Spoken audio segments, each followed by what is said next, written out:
We're excited to talk about the Bible and want to be faithful to examine as much of the text as possible. Unfortunately, we can't cover everything in a Sunday sermon, and lots of study and material get left on the cutting room floor. These episodes are our attempt to continue the conversation and cover as much of the Bible as we can.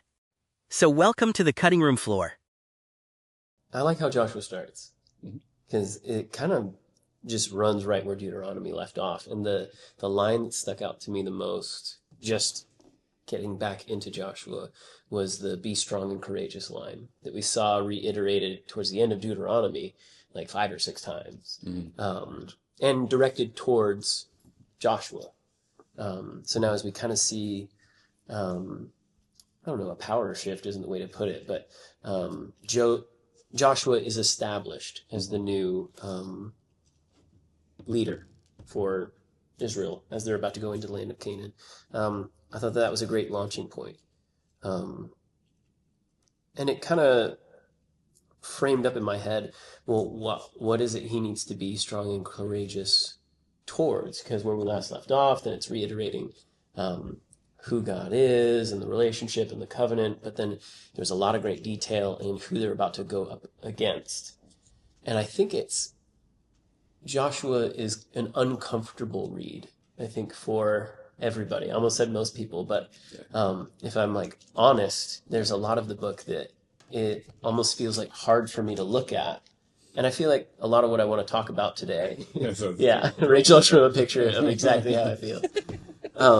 A lot of what I want to talk through today is about how we have to have the correct lenses on as we read the text and be reminded not just on the historical context, which I want to touch on, but also within the text itself has brought us to a position where it's like, okay, if we don't keep those things in mind, then this becomes needlessly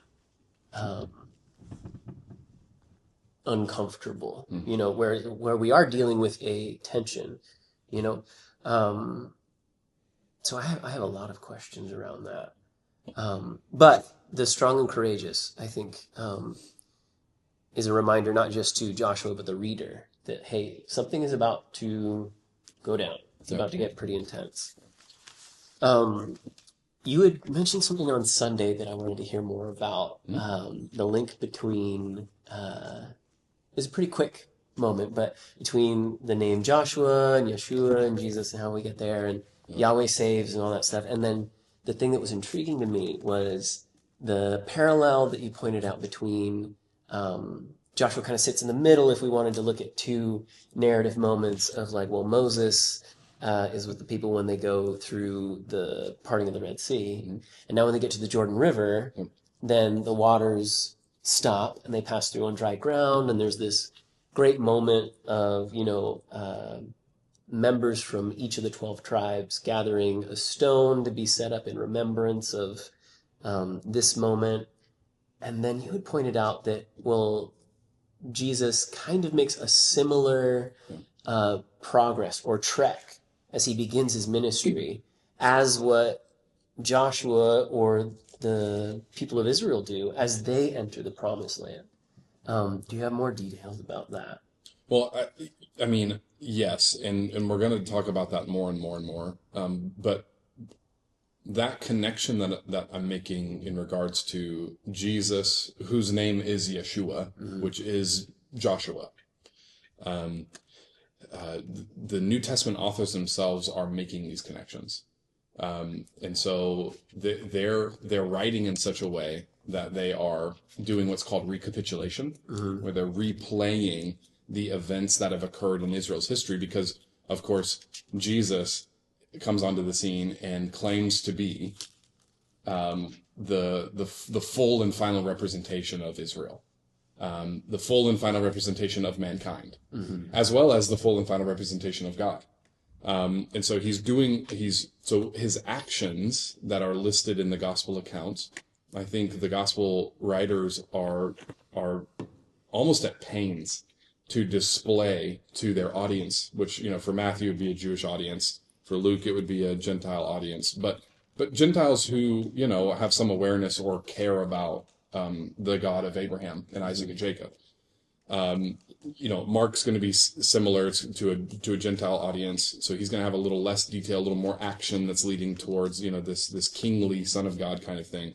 But either way, all the gospel writers, as well as Paul and the other New Testament epistle writers, they're pulling out these connections, and so we're trying to be faithful to the same kind of way of reading that they displayed to us in the New Testament. And so you don't have to include the detail that Jesus went out to the wilderness to then come into the Jordan. Right. You don't need that in order for Jesus to be seen at the Jordan River. But the fact that Matthew writes it that way and Luke writes it that way specifically, I think is an indication that they're throwing that detail in there to help us recognize and be aware of the fact that Jesus is recapitulating Israel's history in a lot of what he does. I think that does something very interesting to the position of the reader now, to maybe the expectations of the person living in the first century. Yeah. Because where we are now, it's very easy and feels good to look back at figures like Joshua or Moses, or when Abraham gets it right, of like, oh, look, they're doing this intercessory role, or this leading that Jesus does ultimately imperfectly, that they do very imperfectly, but as kind of a foreshadowing or a forerunner of what it is to come completely in Christ. But it makes me wonder if the first century Jewish person living under a Roman occupation and all that, if they would see what it is Jesus is doing and read it as, oh, here comes our Moses. Even if they weren't looking for a Messiah necessarily, but, oh, here's our person who can lead us into the promises of God. And we're going to find this out as we go through the series of Exile, of course, because we're going, the structure of the series so far has been a book at a time. And so we're going to find this out in the series as we go. We're going to try and highlight the moments where the portrait of who this Messiah will be becomes clearer and more refined through the writings of the psalmist and as well as the prophets. And so they're going to make a mention that there's one who's coming who's like Moses, or who's greater than Moses. And that, again, that's what the New Testament authors are going to pick up on. And we're just trying to be faithful to the same kind of way of reading they adopted, which is that Paul says himself, if I can't remember 1st or 2nd Corinthians, but he says that all the promises of God are yes and amen in Christ. And a part of what that means is not just that the prophecies are being fulfilled, the specific ones that we think of during Advent time, like, born of a virgin in the town of Bethlehem, riding in on a donkey, those kinds of things, Zechariah there.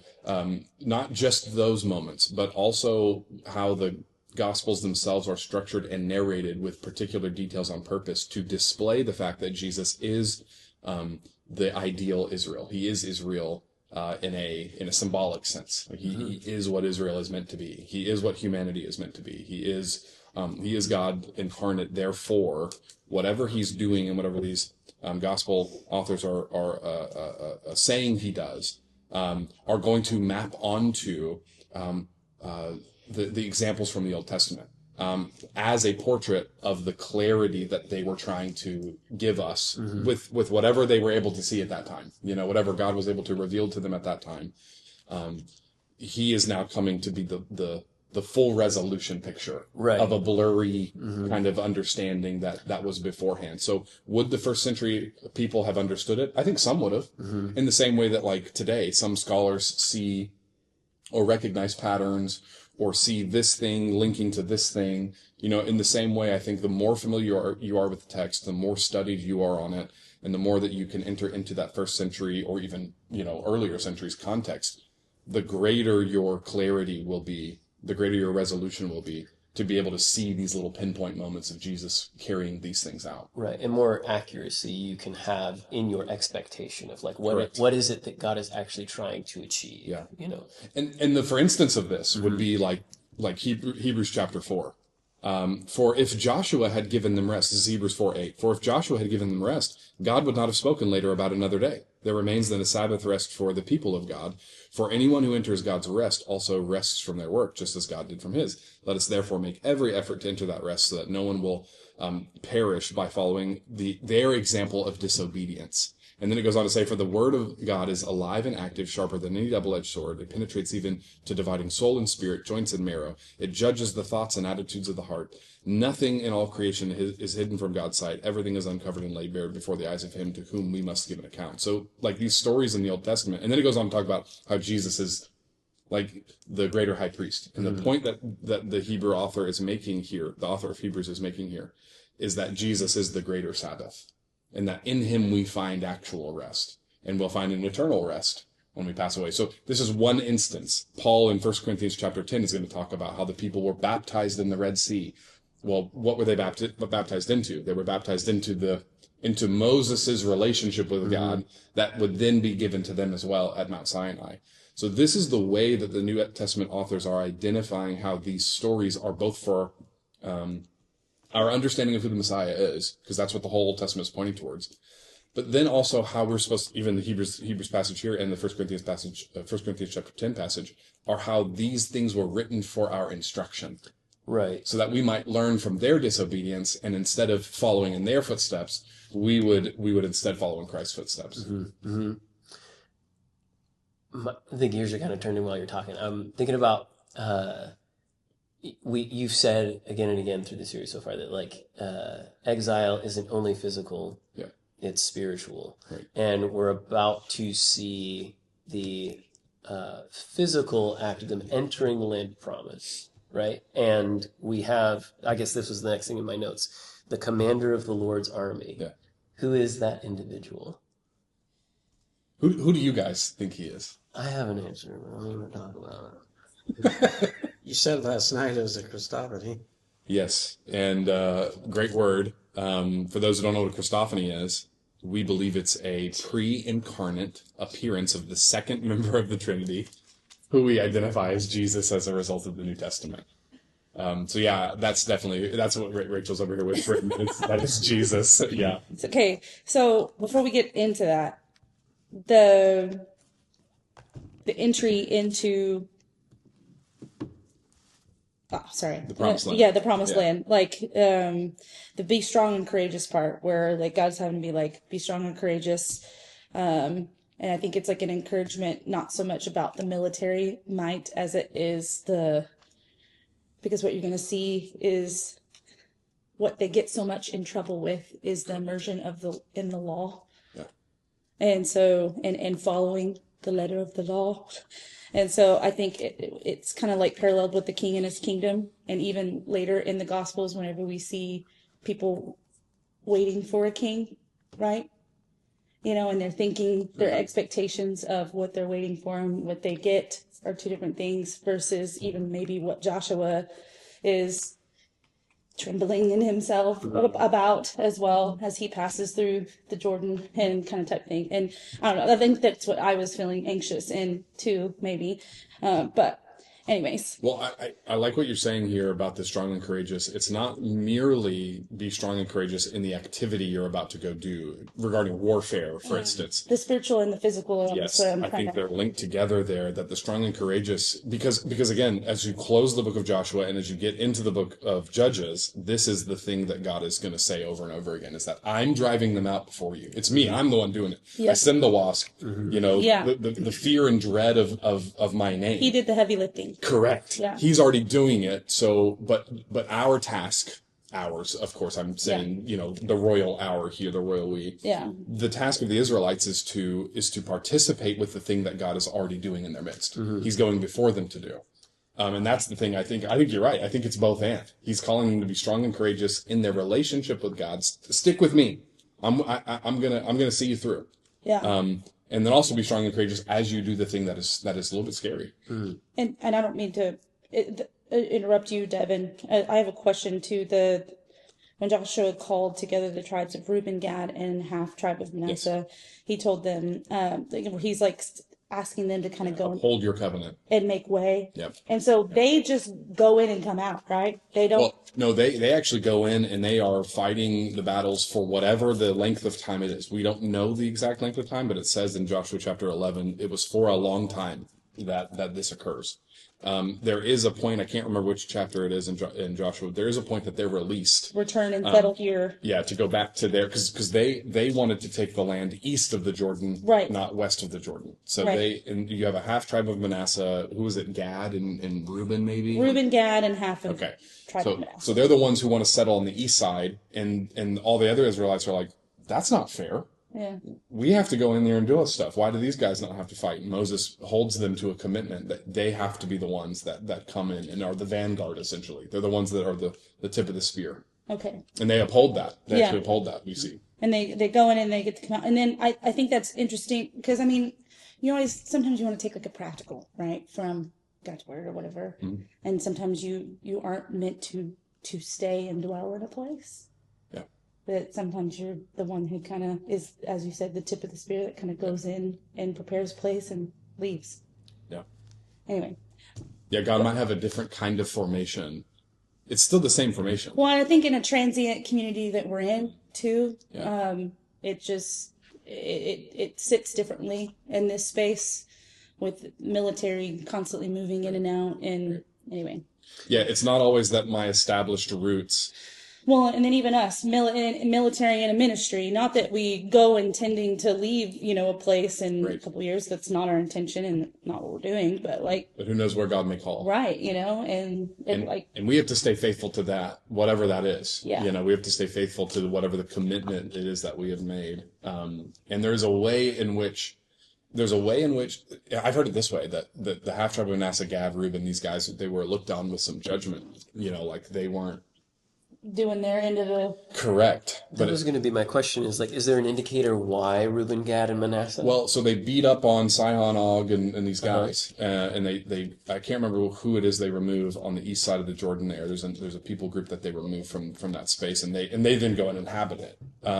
And there doesn't seem to be that's initially the issue, is that the rest of the tribes are like, this isn't fair, that you guys get to live here and do all this, and you don't have to go in and do the thing that God has asked us to do. So I've heard it said that, they kind of settle, maybe that's on the table a little bit, but the way that the rest of the story goes, it actually doesn't seem like it becomes that big a deal, because they do uphold their commitment, which is that they will be going to do the vanguard role of helping out the Israelites. So they actually leave the east side of the Jordan, which is a relatively safe place, if you want to put it that way.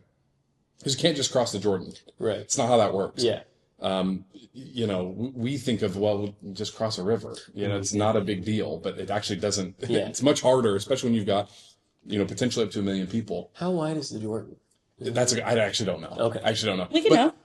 But yeah, well, here we go. Actually, we'll research that and find out. But it doesn't matter it does matter, I guess, how big it is. There's a little stream, you can step over it. But a river that has some rush to it, and you're carrying family, babies, carts, donkeys, animals. Yeah. Well, the family stayed back. Well, No, I'm not for the half tribe of Manasseh. I'm saying for everyone. Okay. What I'm saying is, you don't just cross the Jordan. well, and if it was a non-issue, then we wouldn't see what happens. Correct. A few chapters. in, which we'll get to, That's but- exactly right. But yeah, to put the point on that, it's kind of ambiguous. We're not really told if we're supposed to look at Gad and Manasseh with some suspicion or not. Okay. It's more like these are the events as they occurred, and thankfully they stick to what Moses holds them to. Because there was nothing that really came to mind, but I was kind of looking at, we did parallels last week between Moses is going to bless the 12 tribes. That's a callback to when Jacob blesses his 12 sons. Yep. And I was wondering, okay, is there a pattern here that we're supposed to be looking for about these particular groups? I just didn't really see anything. Yeah, I don't think we're supposed to really think much of it, other than this is what happened, and they upheld their agreement. The river is 50 to 100 feet, and at its depth, or the deepest, it's 10 feet. I mean, and again, we're like, oh, okay, but also we all learned how to swim. Yeah. When we were, I'm assuming us here at this table, I would say culturally speaking, in American culture, it is normal for people to have learned how to swim at some point in their lives, because we have the luxury of being able to go and do that. Yeah. But I don't swim with livestock carts and 2 million people. And I'm not swimming in a place where a current is trying to sweep me. Yeah. I've been at a camp in New Mexico, which has a similar geography, landscape, high desert area. When it's the rainy season, which it was, that's when they are entering the land. It's the rainy season.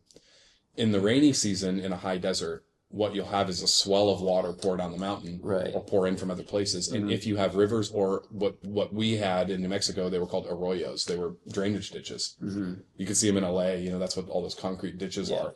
When you have the rainy season, what happens is an influx of water comes down, and it will rush. It will rush through these spaces. And in fact, unfortunately, there was even a camp counselor that lost their lives because they there was a river, or an arroyo passing, and they had, those measuring sticks that would tell you this is 4 feet, 5 feet, 6 feet, whatever. She chose, unfortunately, to try and pass this little like bridge kind of thing. I don't know what you call it. That actually dips down and then comes back up. And she, unfortunately, her car was swept away. Because of the force of the arroyo. That's how we have to kind of view what's going on in the Jordan River right now. There's a force that's moving. Right. You can't just walk into it and assume it's going to be okay. Now, you can hang out at the edge, but if you go in at a 50-foot crossing up to a 100-foot crossing, you're liable to be swept away, even if you can swim. I think about the tragedy that happened of the flooding back in Texas a couple of years ago, where many people lost their lives.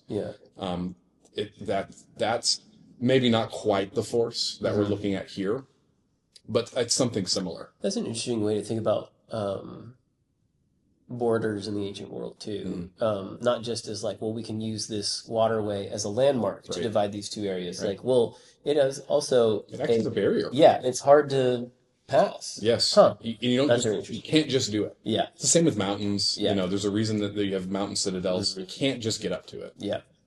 That's very interesting. That makes the river passing that they did all the more miraculous. That's exactly the point. That's exactly the point. So if you know some of that context going in, it is helpful to make sense of that. Why this is, it's just a little river. Well, and that it's more than just like a symbolic repeat when they do cross the river Yes. and the water stops and they pass on dry ground. it is actual provision. Yeah.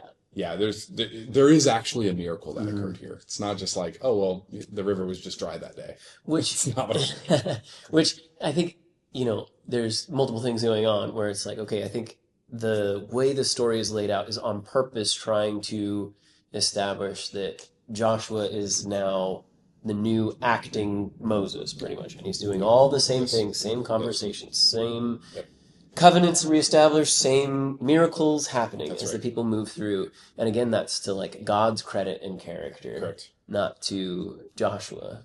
No, and I think what it ought to display to us is that there is a form and function that's appropriate to like a relationship with God and others, and the form and function has something to do with like, these moments where they gather together and they're saying, we need to return to the Lord. We need to put our faith in him. We need to rely on his strength. We need to seek him with all of our heart, soul, mind, all those things that Moses will say as he closes his ministry, as well as what Joshua will say as he starts his work. I don't think it's an accident. Right. Yeah. I think it's painfully on purpose. Yeah. I kind of want to circle back to expectation as far as, who Rachel had mentioned earlier. Well, what does it look like to live in expectation of Jesus? Or what, I guess for this context, there is an actual who behind who's going to go with them in a more pointed way than I think I realized at first blush, or I've thought in the past, where it's like, okay, well, of course the Lord's going to go with them, and he's the one who holds all the he's the one who drives them out before and all, like you said before. But it's the end of chapter 5 where we actually encounter a person. And something struck me on Sunday that I just hadn't realized before. But this is chapter 5, 13 through 15. When Joshua was by Jericho, he lifted his eyes and looked, and behold, a man was standing before him with his drawn sword in his hand. And Joshua went to him and said, "Are you for us or for our adversaries?" And he said, "No, but I am the commander of the army of the Lord. Now I have come." And Joshua fell on his face to the earth and worshipped and said to him, What does my Lord say to his servant? And the commander of the Lord's army said to Joshua, take off your sandals from your feet, for the place where you're standing is holy. And Joshua did so. Yeah. And I have so many questions around this in particular. Okay. And I know we touched on it a couple minutes ago. Well, who is this? Yeah. And I'll hold my hand up and say, I think it's a Christophany moment. Yeah, I think it is as well. There's too much going on here as far as Joshua's response to the encounter Joshua 5. is to fall on his face and worship. Yeah. And he doesn't stop him. And he doesn't stop it. That's the biggest one. So I've heard pretty often, I think people will confuse this story, and I think it's an encounter Peter has with an angel, or someone falls down worship and they say, not me, I'm a servant. Yeah. Who was that? It might be John. Okay. Could be John in the Revelation. Not positive. Well, I've heard that inserted in here, but that doesn't take into account the response of the individual. Correct. And the line he says right after, remove your sandals from your feet, where you're standing is holy ground. Yeah. Again, that's a Moses-like encounter that this person is having with the commander of the army of the Lord.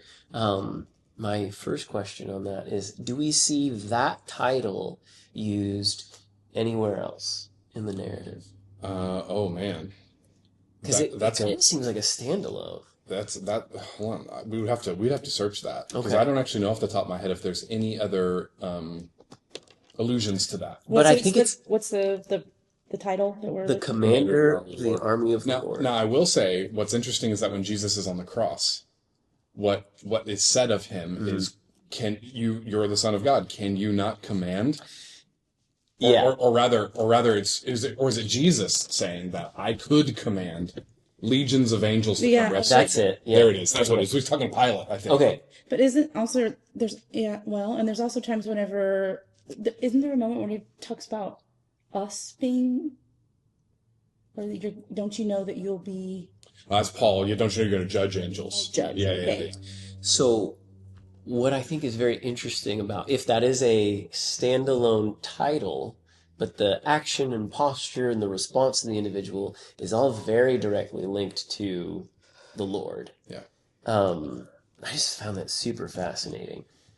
Yeah, well, and again, this is one of those instances where it's like, in a quick reading, we might think, okay, well, it's an interesting moment. Just an angel comes and speaks to Joshua. But I've heard it described, a mysterious individual. Like, I don't think it's a mystery. I think the authorship is trying to tell you who this is based on the type of encounter Joshua was having. I think so too. And again, the response of the spiritual being not rebuking him for Absolutely. correct. Well, and I think even the particular language, take off your sandals for the place where you're standing. holiness, Yeah. yes.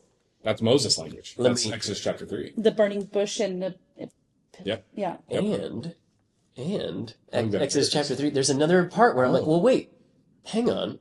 What Rachel was saying about expectation reminded me of this. Well, Joshua encounters this individual, same encounter that Moses has. Right. Was he meant to? Should he have been looking for this? They're about to go into Canaan. And I remembered in Exodus chapter 23, Okay. verse 20, it says this. The title of the little heading is The Conquest of Canaan Promised. Okay. And this is what it says. Interesting. Behold, I send an angel before you to guard you on the way and bring you to the place I have prepared.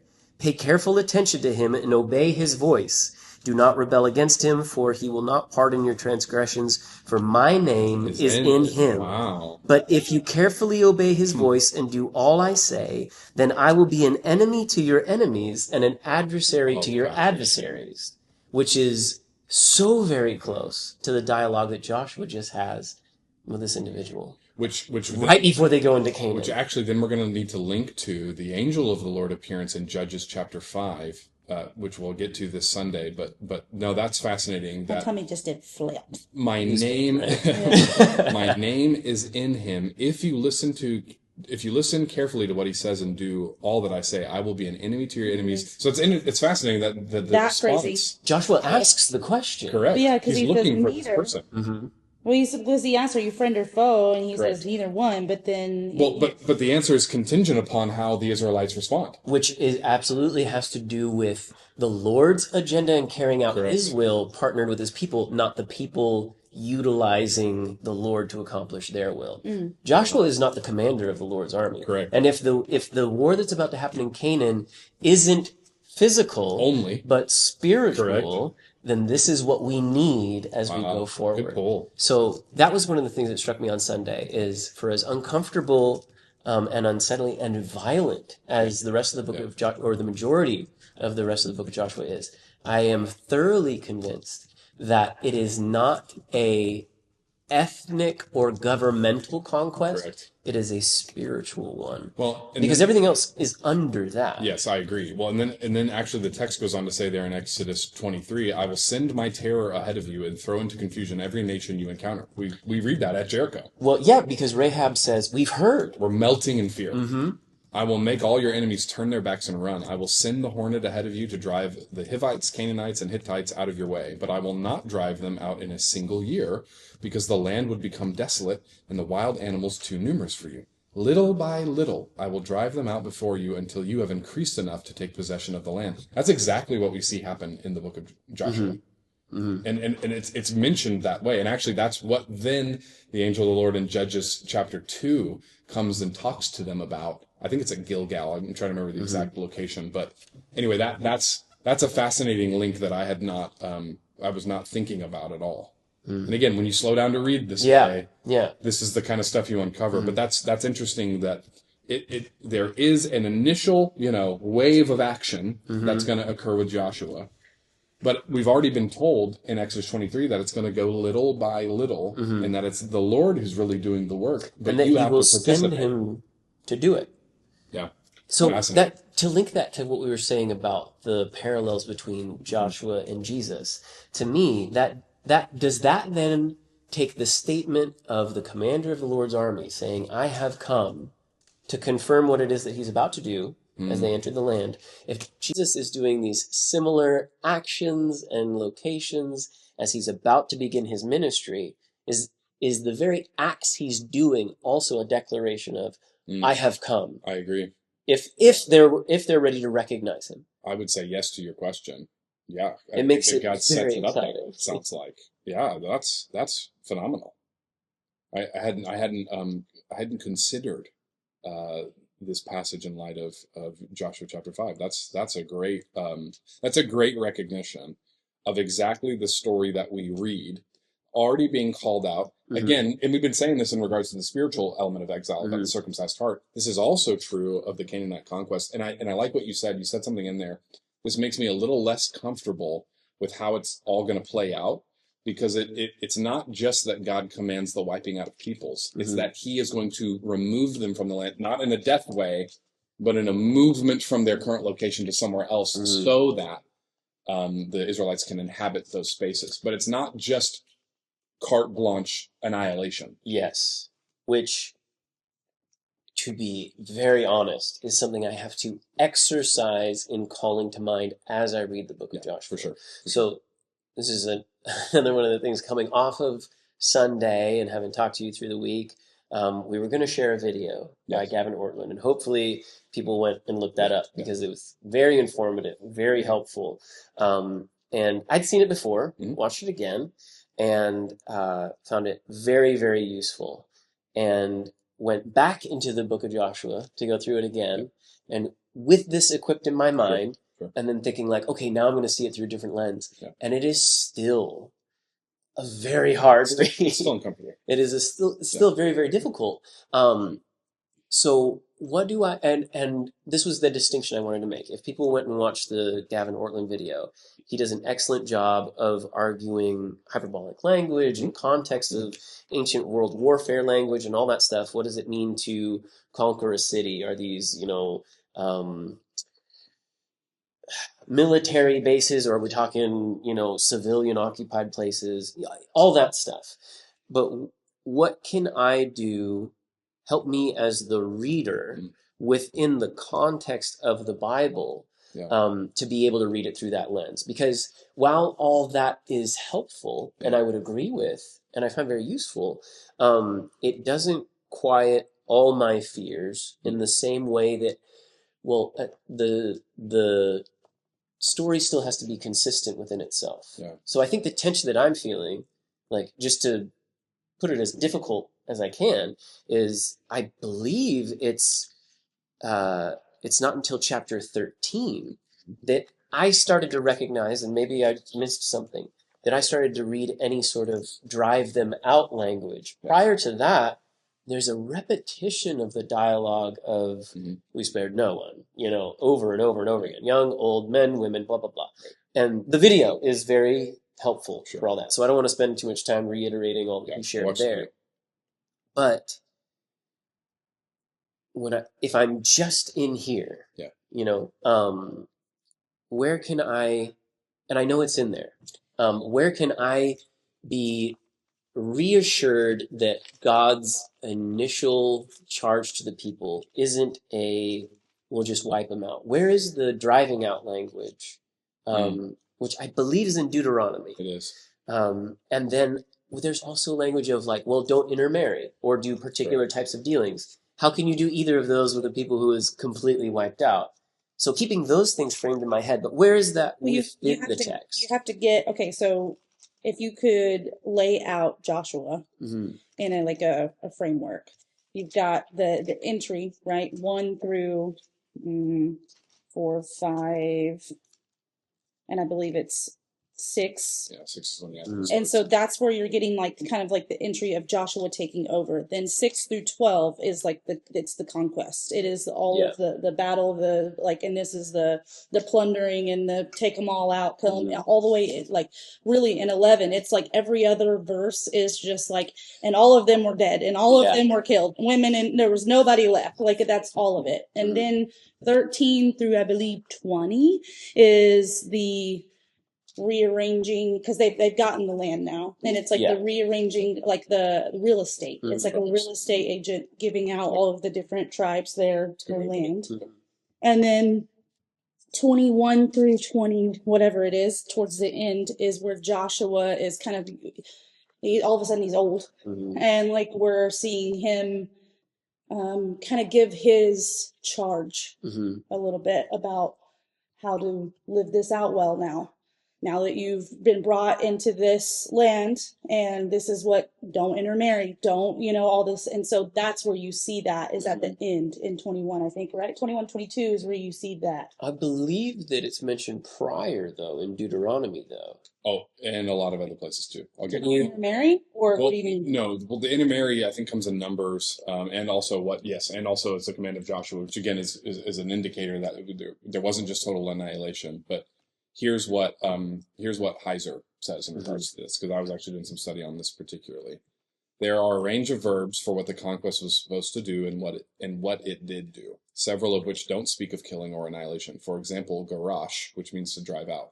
Exodus 23, 28, 29, 30, 31, 33, verse 2, Deuteronomy 33, verse 27, Joshua 24 is what you're talking about, verses 12 and 8. And then there's another word called yarash, which means to dispossess or drive out. Exodus 34, 24, Numbers 21, 32, 35, 52, verse 53 and 55 from chapter 33 as well. Joshua 3:10, Joshua 12:1, Joshua 13:6, Joshua 17:12, and verse 13, and Joshua 12. This is very helpful because all that you mentioned about in Exodus as well is within the chapters containing about their conduct within the land of Canaan. Yeah.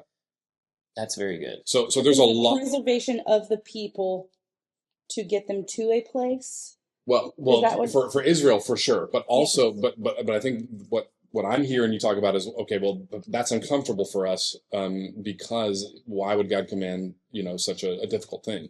Well, I think a part of what He's commanding is not just the killing, although that's in there too, but where there's also I would say a counterbalance to the killing, which is the driving out reality, and because it's already spoken about beforehand and in the midst of. We can be sure that these commandments, like what Rachel was mentioning, like not to intermarry, or what is the conduct in the land now that we're there, amongst these people who are still there, apparently. Well, that's what I was going to say. If it's prior, during, and they show up later, we can be confident that it's not just total annihilation. Yeah, God's not evil or wicked or mean in that sense. He is bringing about justice to these people to whom justice is due. Now, the only reason I think we're uncomfortable with that is because it's coming from God's mouth, and it's coming from his action. Mhm. Whereas I was watching a video this past week of these Christians in Nigeria who are being, wholesale wiped out, essentially. Mhm. And I'm seeing a man in the streets calling out to the Lord, in a public, in a prophetic way, I would say, in a sense. He's calling out and saying, "How long, O Lord, will you crush us? Will you destroy us? Where are you? Mhm. We need you." I was watching a video of a woman who was in a church, and she's just, beside herself, crying out to the Lord. Aren't my children important too? Because her children, I think, had been kidnapped by Islamic people. Anyway, we're not seeing that part of the story. We're not seeing the child sacrifice. Mhm. We're not seeing the brutality of the ancient cultures. We're coming at it from a very sterile perspective. Yeah. In other words. Yeah. And so I think we're missing a lot of the context. What were you going to say, Kevin? Well, that's something Gavin mentioned in that video was how bad these people were. And Yes. God was using Israelites to punish these people. In a way, and actually that was promised to Abraham 400 years prior, that the sin of the Amorites has not yet reached its full. And so that's a part of it. Now, I would say that that's not the only thing. I agree. So there's more things going on within there because we have the scheme and all that stuff that I think we've talked about on Sundays. Yes. Enough. But I think having the multiple touch points helps us recognize that God is not just a mean guy, but that there's multiple things that he's doing in that. Or that there are groups that are disposable. Correct. So that he can, I don't think that that's what's going on at all. My next question that would lead me to is, I would be uncomfortable with summing it up as, well, this is a outlier circumstance, a one-time thing that happens to accomplish a particular means for later on stuff. I do think that, as we read the text, the Lord has to be consistent in his own character. Yes. And I believe that he is. So is there, if we held up Canaan versus Nineveh, who is also in wild rebellion and into all other kinds of strange. Well, it's easy for me to remember within the story of Jonah that they're given an opportunity to repent and turn to the Lord, and they do. Yeah. Is the land of Canaan, or the people who will occupy that as time goes, because doesn't it also, the list of people who are there is very interesting. Yeah. Are they also given an opportunity to be in right standing with the Lord? The Gideons, I think, Gideonites act as, or Gibeonites. That's confusing. And I think it might be Gibeonites. Yeah, because Gideon's later. Yeah, later on. Yeah. The Gibeonites, who are a people group who deceive, actually, the Israelites into a peace treaty. Mm-hmm. I think they can act as a rubric for how it could have gone. Mm-hmm. In other words, there's another way this could have gone, which is that peace treaty could have been reached. Now, I'll grant that within one of the passages that I read in Joshua chapter, I think it was 11, that God did harden the hearts of people. That's what I was going to say next, yeah. But I want to say the same thing that we said for Pharaoh is Exactly. still the same thing that we're saying for these people groups. Yes. That Pharaoh could at some point relent. That is a possibility. And it's that Pharaoh hardens his own heart as well as God hardening his heart. So, and there's a big difference between taking something and turning it into something else, or solidifying a state. Correct. And I think that's what we're seeing here, because the Gibeonites are people that, and I believe it's Joshua chapter 11, this is the summary statement that we read, is that no one else sought for peace. I think that specific verbiage is used. Yeah, in verse 19, there was not a city that made peace with the people of Israel except the Hivites, There you go. the inhabitants of Gibeon. So you're right there. And again, I will grant that the Lord hardened their hearts. They didn't really do that, though, did they? Yeah, I mean, they kind of did. They did it for their own peace, not for... Fair enough.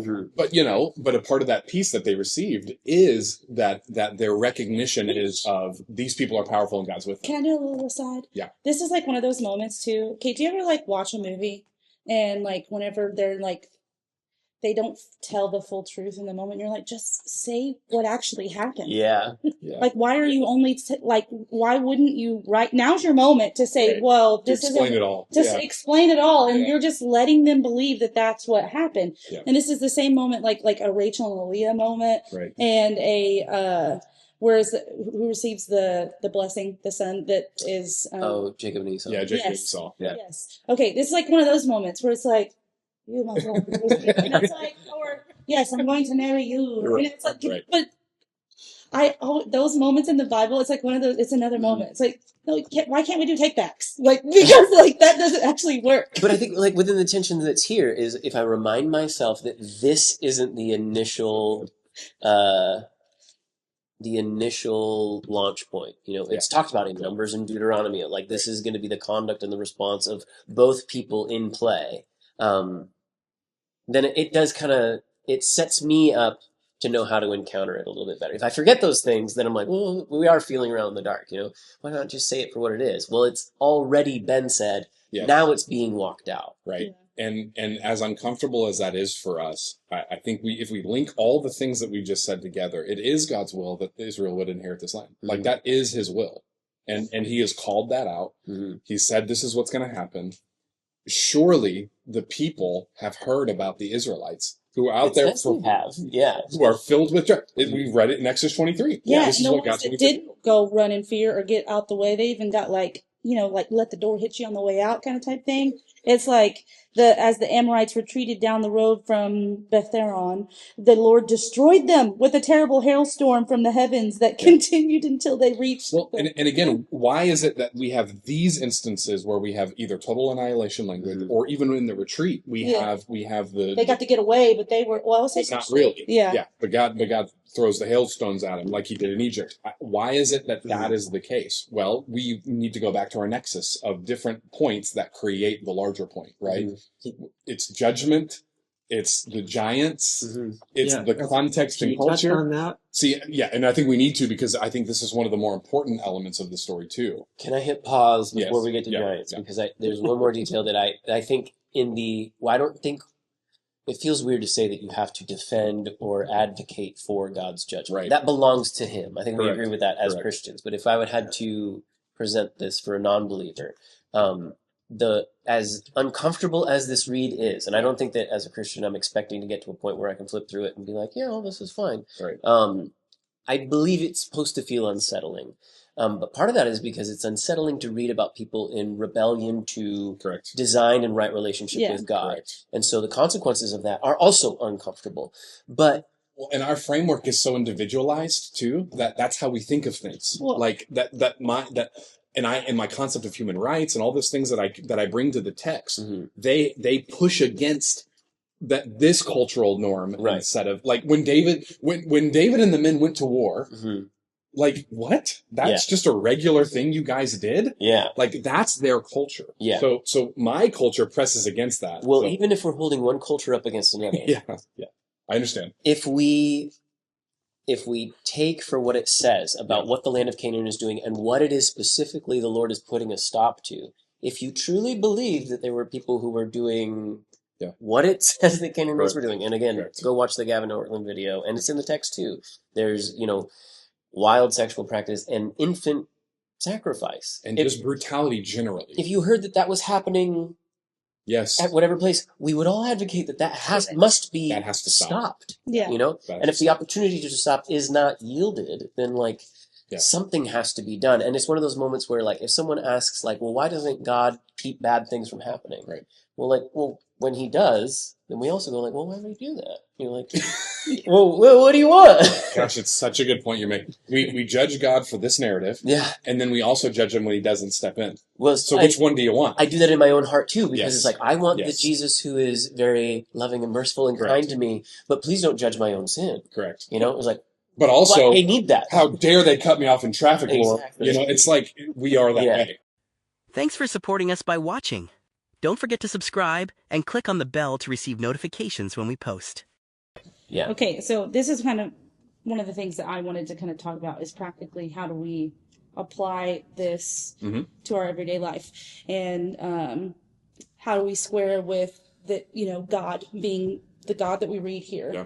in this, He's a God of justice too. yeah, carrying out his wrath and his will and justice. And in terms of seeing these people who were like wiped out, and I want to like kind of like talk through like a scenario, and we kind of have already touched on it in a way. And so one of the things that you had mentioned is that like the Canaanite conquest is like an era on its own, and like from like Gavin Ortland's like video, and like trying to put it in its context of history and the people and what's going on there and why there's a reason for totally wiping out people or whatever. Or did he really? Because there's also people showing up later that he's telling us not to, or telling them not to intermarry with.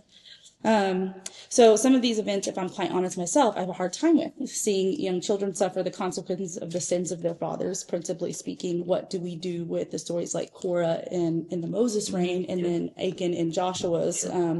Do we take it literally that these people were completely like swallowed up? Dave, I know you and I have talked about this several different times in different studies that you and I have done, but I can't help but see the parallel between these two families.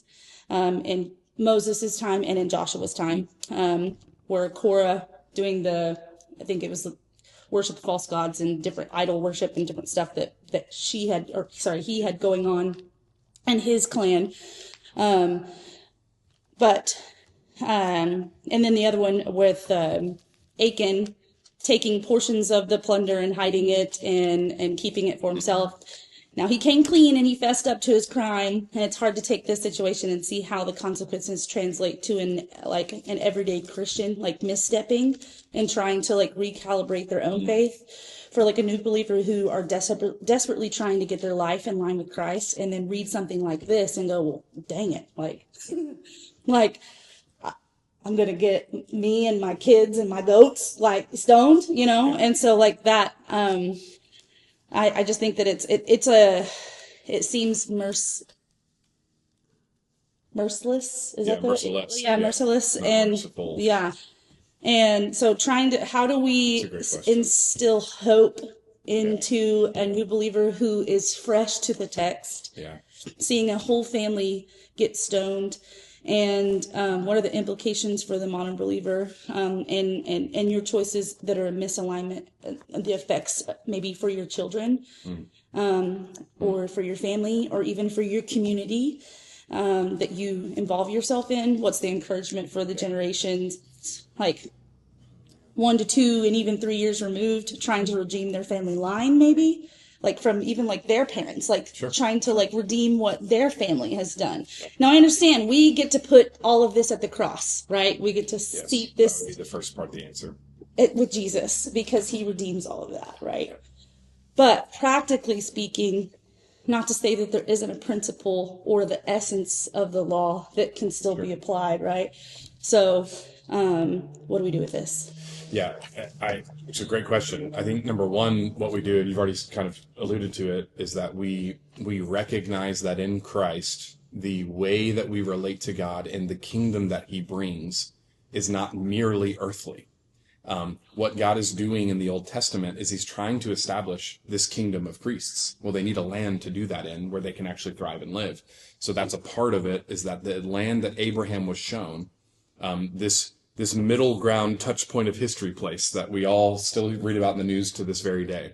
That particular place is where God is going to inflame the spiritual enemy to bring about the Messiah's suffering and death and forgiveness of all things. So in order for that to occur and take place, he's got to establish these people in this place. So a part of the answer is not just the context, but also the plan and will of God, which is to bring about Christ. Now, along with Christ, we have to recognize that the initial commandment to do this wiping out and moving out and all that stuff, that is a one-time thing that God does. That's not a regular thing that God appoints to his people to go and do. It's not like we can. That was one thing I did notice, that there is like because even in like the Korah versus Achan there's a God doing because he swallows up. Yeah. But then there is the community then stones. but there's the flood.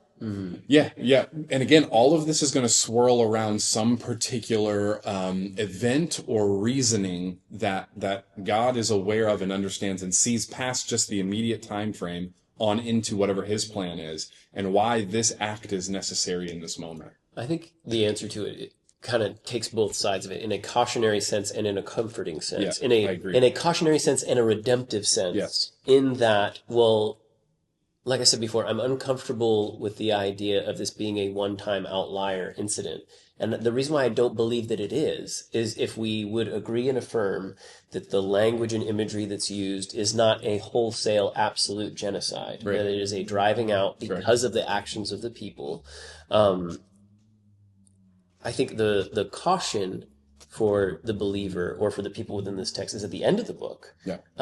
When it says, choose who you will serve. Correct. And that's right after they're confronted with, hey, we've possessed the land, we live in cities that we didn't build, we harvest all these things that we didn't plant, and they fill their houses with the idols that were already there. They say, yes, Joshua, we will adopt the covenant and all that stuff, and then immediately begin doing what the other people had done. Yeah. And it says I have a callback after this that I want to do, but 24:14. Now therefore fear the Lord and serve him in sincerity and faithfulness. Put away the gods that your fathers served beyond the river of Egypt and serve the Lord. And if it is evil in your eyes to serve the Lord, choose this day who you will serve, whether the gods of your fathers serve in the region of the river or the gods of the Amorites or those in the land. But as for me and my house, we will serve the Lord. Yeah. And I feel like, well, how do you deal with either past hurts within your own life or maybe familial hurts that are lasting generationally? Yep. I think the remedy, like you guys said, is, well, it is at the foot of the cross, absolutely. Right. And they're being cautioned to it. Correct. And that this isn't the first time, because in Deuteronomy 30, like we talked last week, 30:11, for this commandment I command you today, it is not too hard for you, neither too far off. Correct. Nor is it in heaven that you should say, who will ascend to heaven and bring it to us, that we may hear it. Neither is it beyond the sea. Yeah. And it goes on to 15. See, I have set before you today life and good, death and evil. If you obey the commands of the Lord God that I commanded you today, by loving the Lord your God, by walking in his ways, and by keeping his commands, and in his statutes and rules, then you shall live and multiply. And it goes on, and he will bless you, and all that stuff. So the caution is, who will you serve? And the comfort is that the Lord is available. Right. And in that sense, like you were saying earlier, we have a very individualistic culture. Yes. And there's a much broader context going on here. Right. The Lord meets us in both. In both. And he has to hold in tension, how will I speak to individuals, but at the same time support this kingdom that I'm trying to set up in order that I can bring about the final kingdom?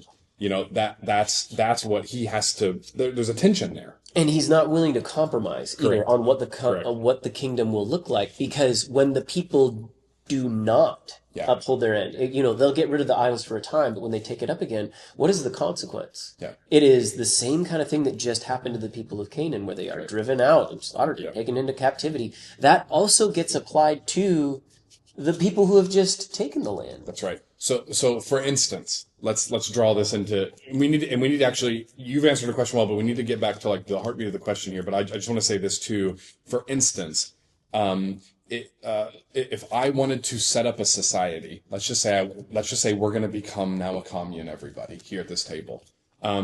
We couldn't just say, well, we're all going to individually live by whatever we see is right. Because now we're not going to be in communion with one another. We're not going to be able to drive towards our goal set. Okay, so there has to be some kind of established rule set or guidance or principles or wisdom that will lead us towards the thing. But at the same time, each one of us have an individual responsibility to play out whatever those rules or laws are in our own lives in order for us to be in communion. So they work in tandem. How this relates to what I'm talking about now is, how is God going to bring these people into a place to establish a kingdom that will then bring about the final kingdom in Christ?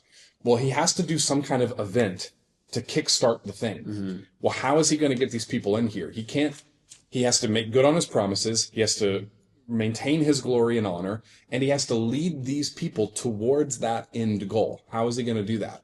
Well, he can't just allow other peoples in the land to influence the people that he's establishing in this place. And so a part of the justification is, well, God has to create a setting and a space in which the Israelites can be set apart. Well, I mean, you think of a temple in order to. It's a garden attempt again. it's a garden. And that's how the promised land is even talked about. Not, obviously not a full garden, but it's using that kind of imagery. It's a type. And so we have to recognize the tension in what God has to do here. And because we come with such individual baggage, meaning we see things through such an individualized approach. We don't see things often through a communal approach. We have a hard time reading what God is having to do in a communal setup. It's not just that he's dealing with individuals; it's that he's also having to deal with this corporate institution or entity, if you want to put it that way. You don't think that we could get it done if we all did what was right in our own eyes? Well, I think a book that also starts with a J that we're going to read about this coming Sunday will also point out that this is not the reality either. Okay, so but now to your question regarding like Korah and Achan and the battles and all this stuff and how this looks like in our own day, in our own way. I think the beauty of the cross is that we're able to look through the cross back at the Old Testament. We have that benefit. We have the benefit of looking back through the cross and recognizing that God's justice isn't just for other people, and because I'm one of the special chosen ones, I get to do whatever I want to those bad people. No, it's actually that Jesus himself, God himself, steps into the story and says, all of y'all are bad. Yeah. All of y'all are bad. Yeah. And I have to come for all of y'all. And that the things that I did back in the past, they were justifiable, they were needed, they brought us to this moment in which now all mercy and justice both find their fulfillment in the cross. And so I'm able to look back at these stories and recognize that God is both just and merciful. And even in the story, he's both just and merciful. It's not total annihilation. Sometimes it's just removal. Okay? That happens, by the way, every day somewhere in the world. Somewhere in the world, that's happening every day, where people groups are being removed from their land. So let's not just assume this is a Christian issue we have to answer. This is a human problem that God himself has to answer. That's well said. So how that relates to my personal sin and how I'm dealing with, generations of whatever. Sin is not just an individual problem. It's a corporate issue. Well, that's what I mean. My question too is like even your misalignment or sin affects your children. Correct. And affects your community. And we might say, well, that's not fair. But the reality is that my actions have implication for other people's lives. Yeah, like my sin does a lot of shrapnel. Yes, that's the verbiage I've used a lot, because like it's not just the explosion which would happen in me, if you want to say it that way. It's also that there are things attached to what my sin means and does. Yeah. And so, no, it's not fair. It's not fair that my children would suffer as a result of my bad actions or bad choices. It's not fair, but it is a reality of life. Yeah. My choices carry meaning, which is why all of my choices, if I will do what Deuteronomy chapter 30 just said, if I'll choose life, then I'm benefiting not just myself. I'm actually growing a garden, as it were. I'm blessing others by my good choices. I don't know if I've still answered yet the question that you're asking. No, I think it's fine. I'm just thinking about it through the lens of like a new believer or someone who's new to scripture, and they come and they look at this and not knowing how to correctly look at this through the lens of Jesus and the crucifixion and knowing what the work of the cross does. Yeah. The death and resurrection does. The Old Testament and the New Testament are so different, and like he's saying. Yeah. Foreshadows. And I think that's what we're trying to get our people in our audience to recognize, Kevin, is that they're linked together. Right. The Old Testament and the New Testament are linked together, and while the stories of the Old Testament seem very different than the way that Jesus approaches this, his life in the New Testament, while they feel very different, it's still the same God. Yeah. It's still the same being who is there in the story back there. And guess what? He tells us who he is himself in Exodus chapter 34. He's a God of love and compassion and grace and mercy, but he's also a God who will judge the wrongdoer. And we want both. We actually do want both. And so I think the way that we help the new believer make sense of this passage is we go, read it 15 times again. And keep reading it in context with the cross, recognizing that I myself am not just purely justice, and I'm not just purely mercy.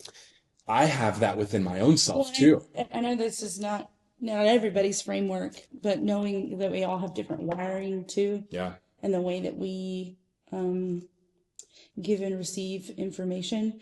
And so I think that not that we all have the same Bible. Yeah. And so like that can sometimes be hard for someone with a different temperament to read this, and it can feel heavy on. Yeah. But I think it's important for the new believer and the person who's been walking with the Lord for a long time that, it does almost feel like there's this divider, this imaginary divider between Old Testament and New Testament, where it's like, okay, we began this discussion with well, who is the individual who shows up? And we're like, okay, this is the second member of the Trinity, blah, blah, blah. It's Jesus, it's Jesus, it's Jesus.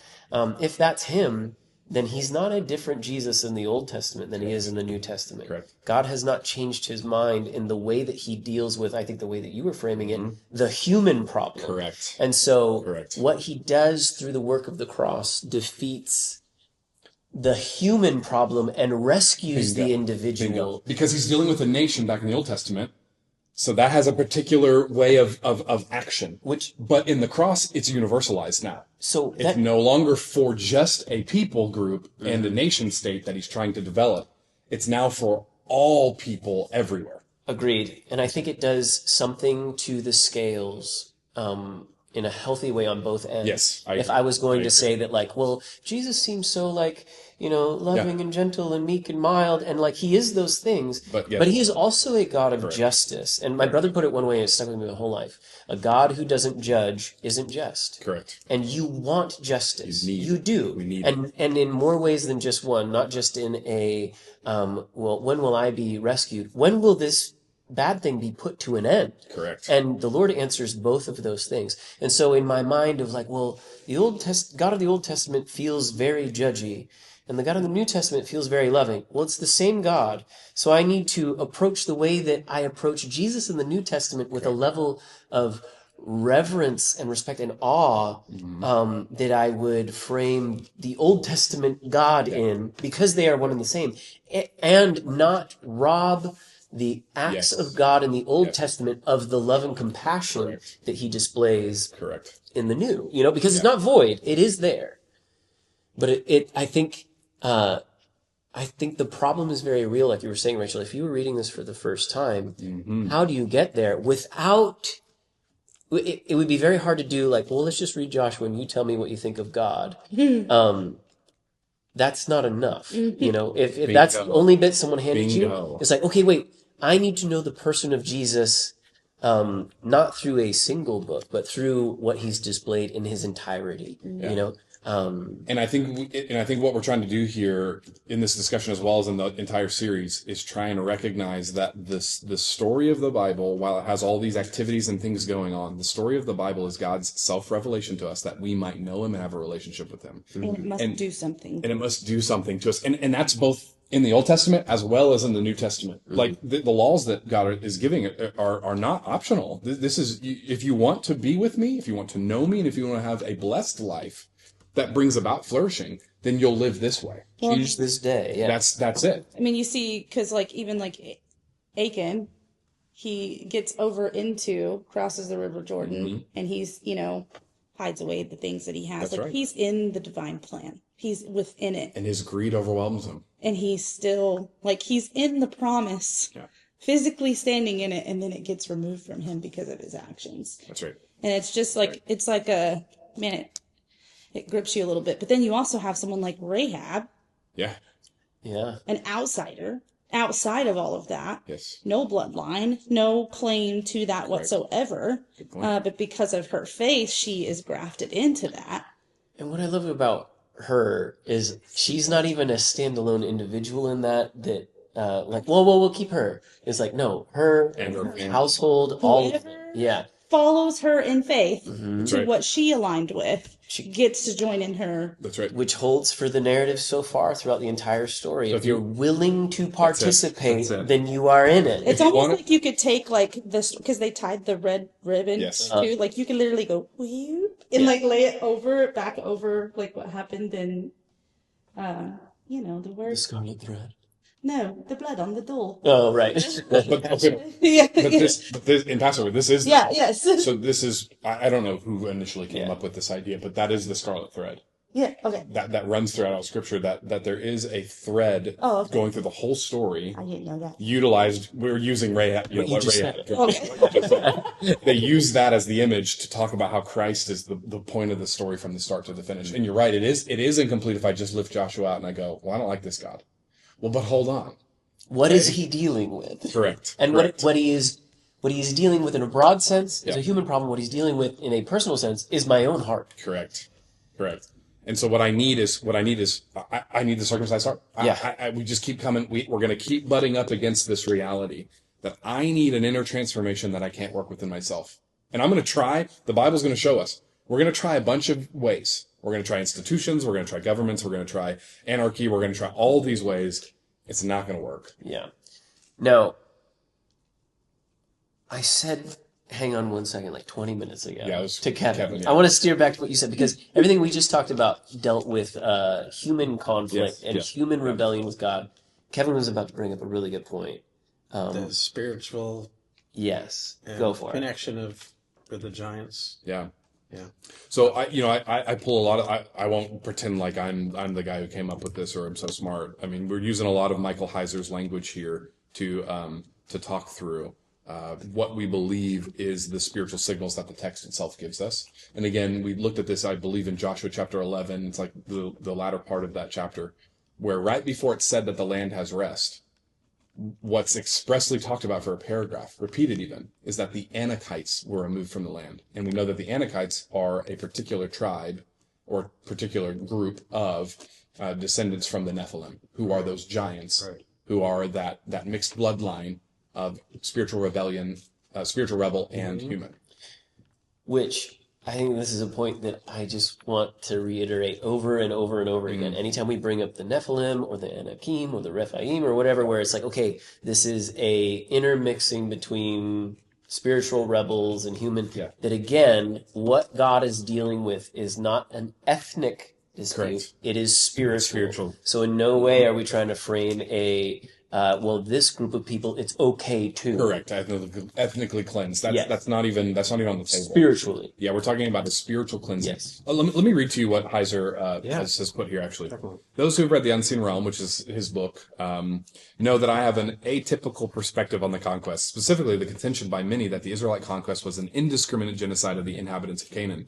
My view is that it wasn't indiscriminate at all, and that wholesale genocide wasn't the point of the conquest. Rather, the command to devote to destruction, which would be the words harem or harem, was focused on the giant clans denoted by words like Anakim, Rephaim, and occasionally the Amorites. That is, I believe the rationale for the harem, the devote to destruction, was to eliminate the Anakim, the vestiges of the Nephilim, since those people were perceived to be, and were in some way, according to the Old Testament, raised up by rival gods hostile to Yahweh. And thus their own purpose was to prevent Yahweh's people from kickstarting the kingdom of God on earth. Okay? Other people were certainly killed, since the giant clans were scattered among the general population. So they're not isolated to one particular place. They're in and amongst the people. Okay? But I contend the conquest rationale was framed by the urgency to eliminate the Nephilim bloodlines. So then he goes on to talk about listing some of that dispossession language that we talked about there. Now the question is, where are the giants in the land? He will go on to say that the giants in the land were in the hill country. Okay. Well, isn't it interesting that in Joshua chapter 11, that's the specific place that Joshua is said to have gone in and done conquest. So if you read chapter 11, there was just no time to include this in the sermon. Yeah. But if you go back and read Joshua chapter 11, let's see where we're kind of getting a summary statement on all that happened right before we say that the land has rest. Verse 16, so Joshua took the entire land,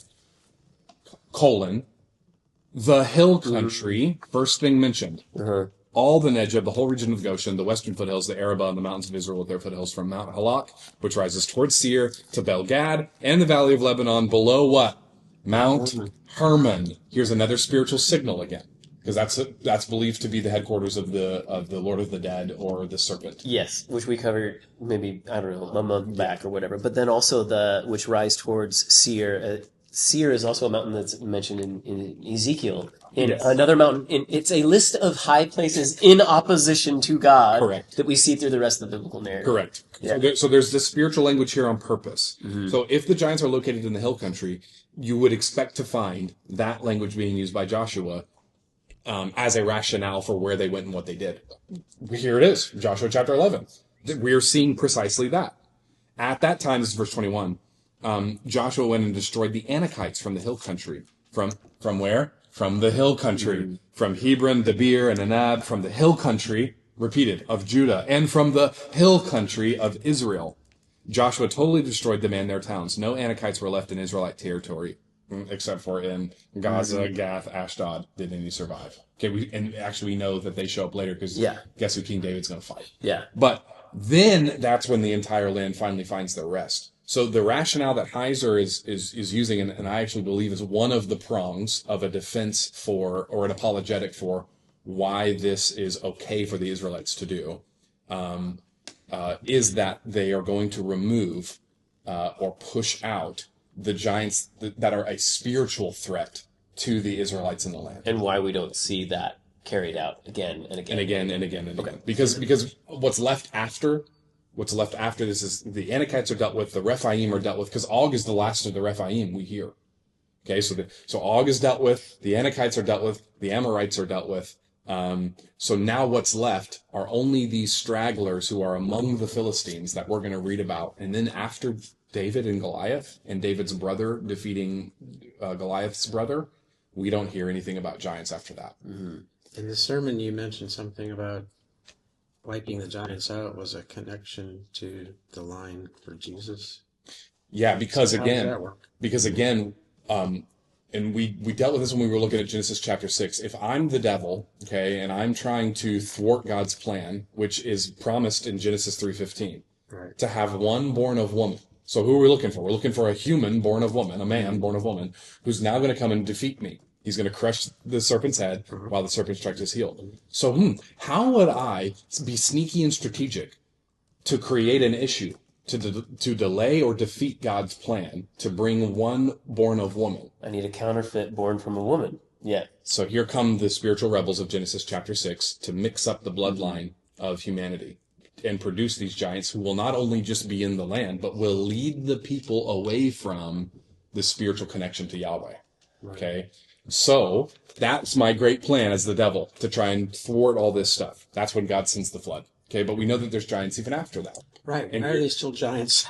Great question. They're good swimmers. They're good swimmers. Great question. We don't know the final answer, but we know they're there afterwards. Right. That's just all we can say, and I think we'd have to settle with whatever I have reasoning for that. I do believe that the flood is probably a more localized event than it is an entire global event. What was that? Okay. Who is it? There's like a movie. Gosh, what's his name? Russell Crowe. No, That's Waterworld. the Russell Crowe. Waterworld. Waterworld. That's where we get Waterworld. That's where the giants come from. They're on floating islands. Yeah, in oil tankers. Yeah. Okay. No, I think I'm not upset if someone believes it's a global flood, because I think you could. I think that's what it says. It says the whole earth. I'm not bothered by that. But again, what does the whole earth mean to these ancient peoples? Yeah. You know, their fullest conception is that there's some land to the east and that there's this big body of water to the west of us. So it's like, do they even have a conception of any other lands outside of that? And so would they then use the language of the whole world describing their whole world? Probably, possibly.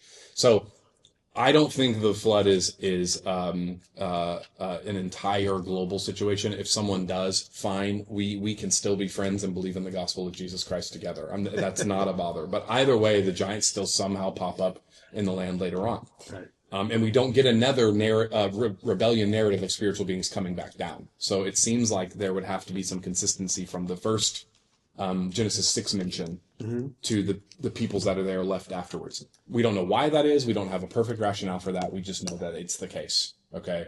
So the giants show up in the land, and the giants are a watchword based upon Numbers chapter 13. the Anakites, the Rephaim, these are those Nephilim that are leading God's people, or leading people in general, away from the worship of Yahweh. Right. So they're a spiritual threat, as well as literally a physical one, because they're men of renown. They're great warriors. Yeah. Okay? So what God, a part of the rationale of the conquest of Canaan, and I think a major part of the rationale, is that we're going to go remove these people and kill particular ones from this hill country area, because that's where the giants are at, and they're a threat to us. Because if we're looking for one born of woman, it can't then have a spiritual rebellion spirit within it. It can't be that hybrid being that we saw from Genesis chapter 6. Does that make sense? Mm-hmm. Yeah, and I just think that the layers of deception are like twofold in that. Yes. Like, you could say that, like, well, we could just like dilute the line or whatever, but it can't be. Or it could be a direct, like, well, this is your promise. Well, I could do that. Yeah. I'll mix. And Correct. it's a counterfeit. I can make my own. It's a counterfeit over and over again. And I can make my own that are greater than yours, and they're going to fight against yours, and they're going to lead your people. Well, and here's my question: that if maybe, I don't know if I have the narrative of this right. Abraham, Isaac, Jacob, Abraham is promised this particular region that he's already been in, right? Yes.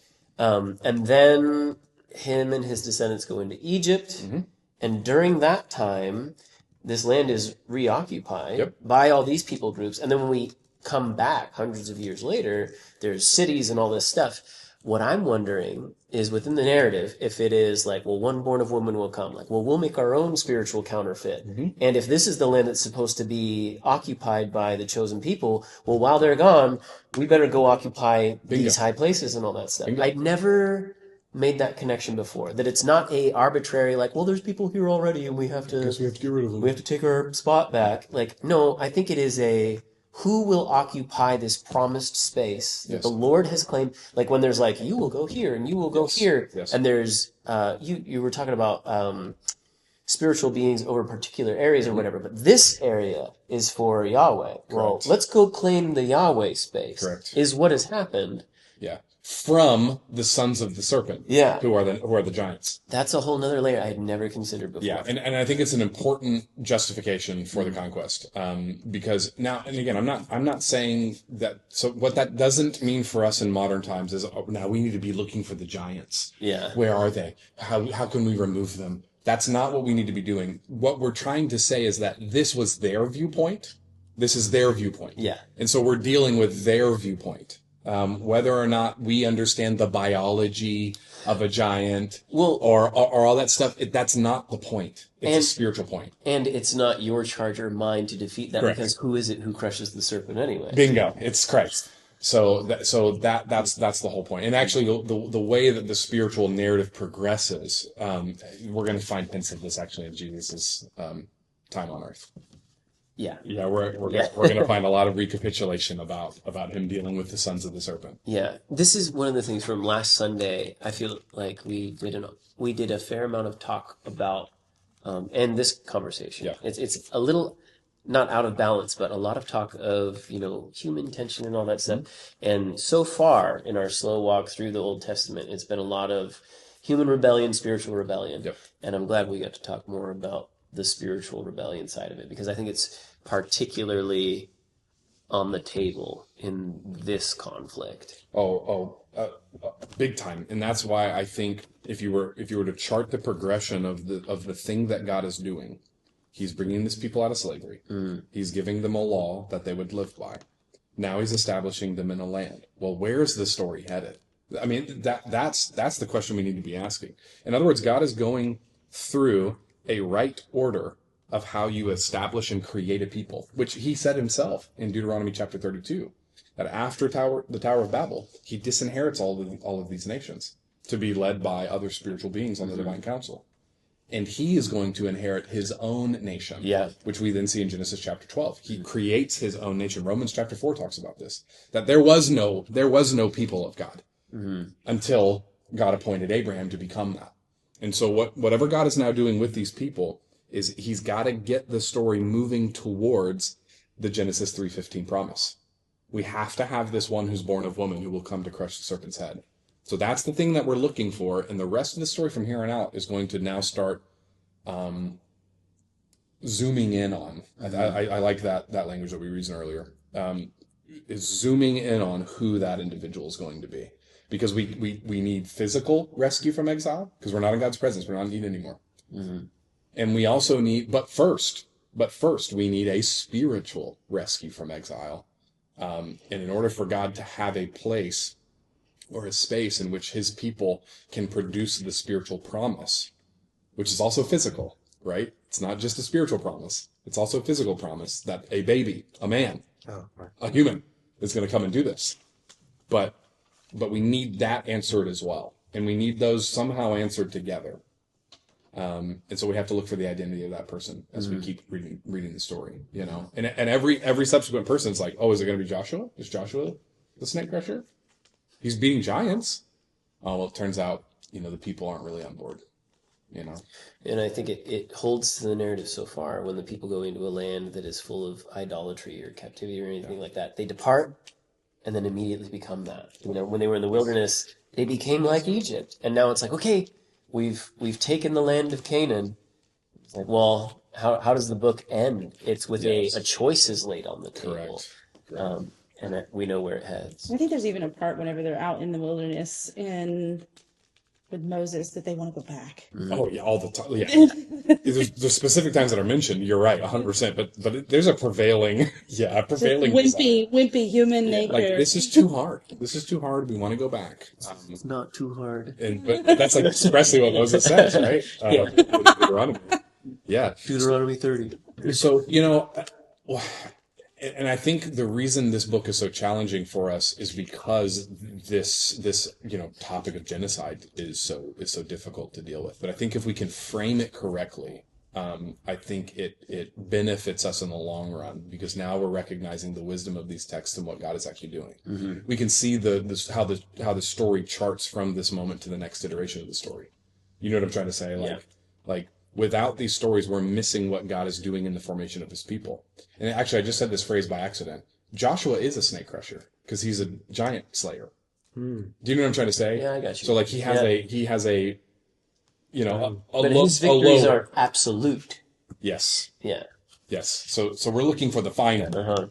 We're looking for the final. And won't it be interesting that, you know, later on David is going to be a snake crusher, if you want to put it that way. Which is interesting. And there, I'm always looking for, like, well, what is the story telling us? What is the personal application or whatever? Where it's like, okay, there's an awful lot that I can do to contend with my own sin. Yeah. But I cannot atone for. No. You know? And it's like, okay, I need to make war with my own desires and overcome those. And I also need one to give me a new final. heart. Yeah. I need complete transformation. Can I ask a question? Yeah, come on. Kind of related to that. Come on. It's Joshua 24:19. Yeah. Joshua said to the people, "You are not able to serve the Lord. He is a holy God. He is jealous God. He will not forgive your rebellion and your sins." So is that a foreshadow of how they're not going to... I mean, why is he so... This is the way it's going to be. You're not going to be able to do Where's it. this? Yeah. What was 24. 24 what? So this isn't the first time, 24:19. It's not the first time that the Lord has communicated this to his people either. He told them back in Deuteronomy that, like, hey, it actually has been reiterated the entire time ever since he's promised the land of Canaan to Abraham, that you will go in and then you'll be driven out. Yeah. Or you'll go into a captivity. You'll come back and then you'll turn away from me. Yeah. And so he's not giving them a new thing like, hey, I can see you guys as individuals. He's reiterating the human problem is like, hey, you are in rebellion to me. Yeah. And even though, like, that's what you just pointed out in verse 19 is right after the choose who you will serve. Yeah. Correct. So how do we hold those in tension as far as, like, you must choose, but also you will rebel? Yeah. That really forces you to take ownership for and place a desire within you to pursue the will of God while having a mirror held up in front of you. And you can't deny who you actually are. And we've talked about this quite a bit, where it's like, what does it mean to feel the presence of God or feel forgiven? Correct. Is that what we're after? Or is it a genuine encounter and conformity that leads to walking with the Lord? Yeah. And he's showing the people The thing that they can't do is do it right on their own. Yeah. They must choose to I pursue agree. him, I agree. but they can't do it on their own. There needs to be a way to do it, and so then we're coming right back to the cross. Correct. There was a moment, actually it was last night. We had two little friends over hanging out with our girls. And there was a time given for the friends. Their dad said, you need to be home at 9:15. And then that was like what it said, 9:15 we need to be home, 9:15 we need to be home. You could hear the younger one reminding the older one, we need to be home, we need to be home. And so then whenever I walked in the room and they were like, hey, what time is it? I was like, it's 9:13. And the younger one was like, 9:13? And he's like, we gotta go, And so he got up and he was like, come on, we gotta go. We gotta go. And the older one was like, I'm gonna finish what I'm doing right now. I'm almost done or whatever. And he's like, I'm going to go home. As for me and my house. Yes. And he said, I'm not going to get in trouble. I'm going to listen and obey.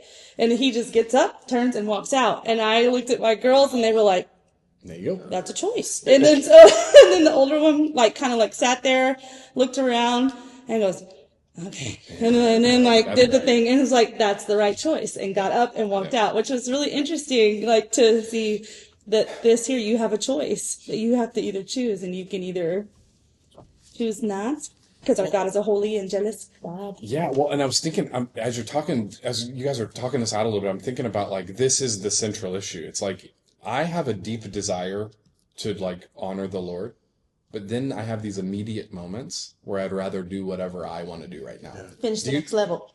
Exactly. Yeah. As it were. Yeah. To use your story. That's right. Yeah. I need to finish the next level. It's I know what the right thing is, and yet there's this self-sabotaging thing. What do we call it? There's this thing in me where I'm bent towards whatever my immediate desire is, even if I have a deeper desire that I know I want to live by. And I was watching a Theo Von video. Maybe you guys have seen that one recently, where he's talking about John chapter 5 and how God asks. Theo Von's a famous comedian who has a podcast, and anyway, who's not like a Christian, but he's been reading the Bible lately and praying, and he's talking about John chapter 5, how at the pool of Siloam, where Jesus asked the man, "Do you want to be healed?" What an interesting question. And he talks about that, Theo Von's he's dealt with addiction and stuff in his life before, and dysfunction and all these kinds of things. And he's weeping on camera in this podcast, talking about how he wants a different story, and how he grew up. He was never looked at with love and pleasure, I love you, you're mine kind of thing. He just wishes that were the case. But he keeps butting up against I know what I want. I want a new story. I don't want to do all this stuff I've been doing. I just want someone to look at me with love and kindness and care, and pleasure. But there's something in me that also doesn't want that at the same moment. And I think he's hitting on exactly what the tension of our sin, how wicked our hearts actually are. That I do deeply desire to want to walk with the Lord. Mm. And yet there are times where I'd rather do my own thing because that seems more important or more true at this moment. Paul articulates it as well. Yeah, the things Romans 6 and 7, the things I do, I don't want to do, and the things I don't want to do, I end up doing. Mm-hmm. And how wicked am I? But for the grace of God, right? So I think that's a part of what we're seeing here is God's call is to encounter and relate with him, who is the grounding of all things good and lovely and right, and true. And if we will just participate with him and relate with him, then we'll experience it. And yet he knows that deep down in our hearts, there's also that thing where we just want to see it our own way. Yeah. Right back to the Garden of Eden, yeah. Right? Seeing that the fruit was desirable to the eye and pleasurable for eating and for the gaining of wisdom, she reached out her hand and took it. Mm. And I think that's the tension that we're seeing here that God is mentioning through Joshua and very interesting that's how it shifts. Is to maybe land it because we're going to run out of time. Is that throughout the book of Joshua, we've watched God deal with justly spiritual and human rebellion. Yeah. And now that he's done that, he turns to his own people and says, like, well, and now for you, who are also at war with God, Yes. are being given the choice to not be. Correct. It's a chilling cliffhanger for Joshua, I think. Yeah.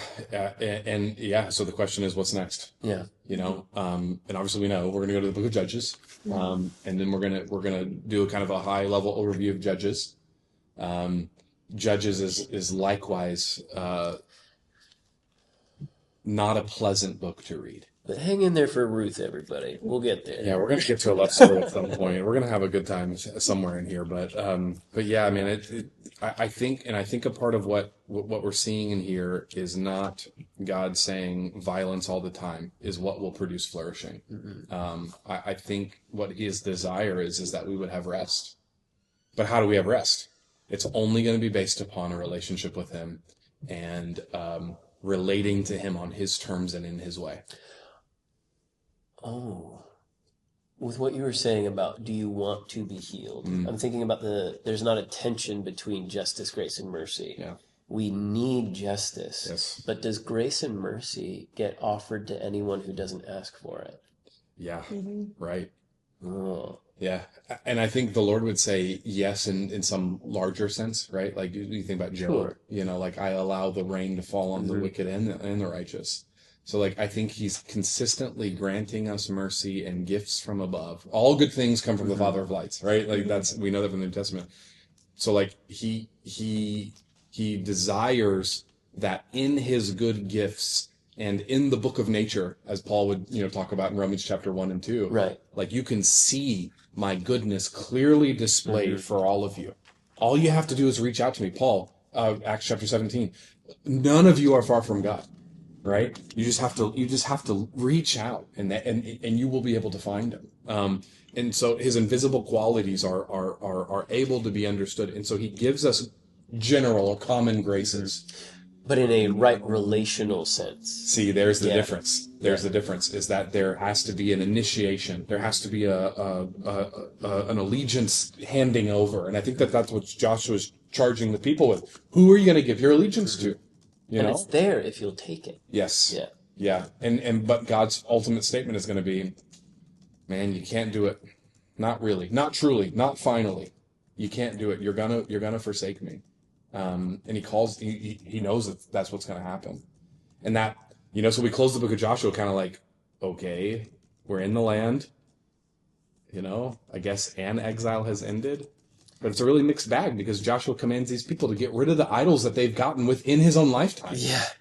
So it's like, you know, so it's kind of this mixed bag, you know, the close of Joshua. What do we do with that? If it ends with you are not able to serve the Lord, then I think the question we leave on is, well, who will? Bingo. So we got to keep reading. Let's keep going. We got to keep reading. Who's going to be able to do it? Let's find out. Makes me think of the Ascension Psalms. Psalm 14 through 24. It starts off. Who can ascend the hill of the Lord, the mountain of the Lord? Yeah. One with clean hands and a pure heart. We haven't read about that person in the story yet. Yeah. Who is that person? Yeah. That's what we're going to have to keep exploring. Thanks for joining us for another episode of The Cutting Room Floor. If you have any questions or want to know more about what we discussed, send an email to Church on the Rock. Like and subscribe to receive notifications for any videos we post. May God bless your study of His Word.